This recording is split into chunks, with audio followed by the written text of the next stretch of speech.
Hello guys, this is Pallavi Kundu and welcome to our BioHub. Today we are going to discuss the topic microsporogenesis. To know about the basic structure of reproductive part of flower, watch the video Reproduction in Plant Part 1. The link is given in the description box. In this video, we will learn about the stamen, structure of anther, structure of microsporangium, microsporogenesis, and the structure of microspore. Stamen in a flower consists of two parts, the long narrow stalk-like filament and upper broader knob-like bilobed anther. The proximal end of the filament is attached to the petal of the flower. The number and length of stamen vary in different species. A normal bithecous or dithecous anther is made up of two anther lobes, which are connected by a strip of sterile part called connective. Two anther lobes contain four elongated cavities or pollen sacs, in which pollen grains are produced. In a transverse section, a typical microsporangium appears near circular in outline. It is generally surrounded by four wall layers: the epidermis, endothecium, middle layer, and the tapetum. The outer three layers perform the function of protection and help in dehiscence of anther to release the pollen, and the tapetum nourishes the developing pollen grain.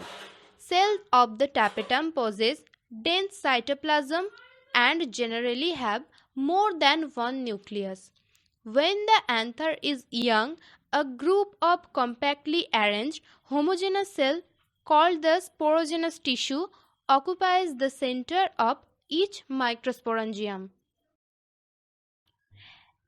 As the anther develops, the cell of sporogenous tissue undergo mitotic division and gives rise to four haploid nuclei, microspore tetrad. These four nuclei are arranged in a tetrahedral tetrad. The four microspores separate from each other and develop into pollen grain. The pollen grain represent the male gametophytes. Pollen grain are generally spherical, measuring about 25 to 50 micrometers in diameter. It has a prominent two-layered wall. The hard outer layer called the exine is made up of sporopollenin, which is one of the most resistant material known. It can withstand strong acid alkali. No enzyme that degrades sporopollenin is so far known. Pollen grain exine has prominent apertures called germ pores, where sporopollenin is absent.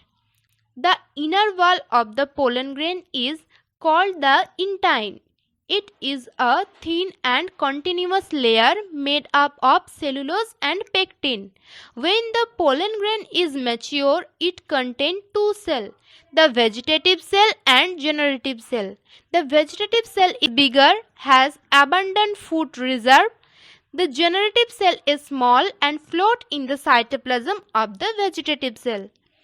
In over 60% of angiosperm, pollen grain are shed at this two-cell stage. In the remaining species, the generative cell divides mitotically to give rise to the two male gametes before pollen grain are shed three-cell stage. It is possible to store pollen grain of a large number of species for year in liquid nitrogen. And hopefully I was able to explain sufficiently. If you want any further explanation on this topic, or if you have any question, please let us know in the comment section below, or mail us on the email ID given in the description box below. If you found the video informative and helpful, then subscribe the channel and hit the bell icon to get more videos. Thank you.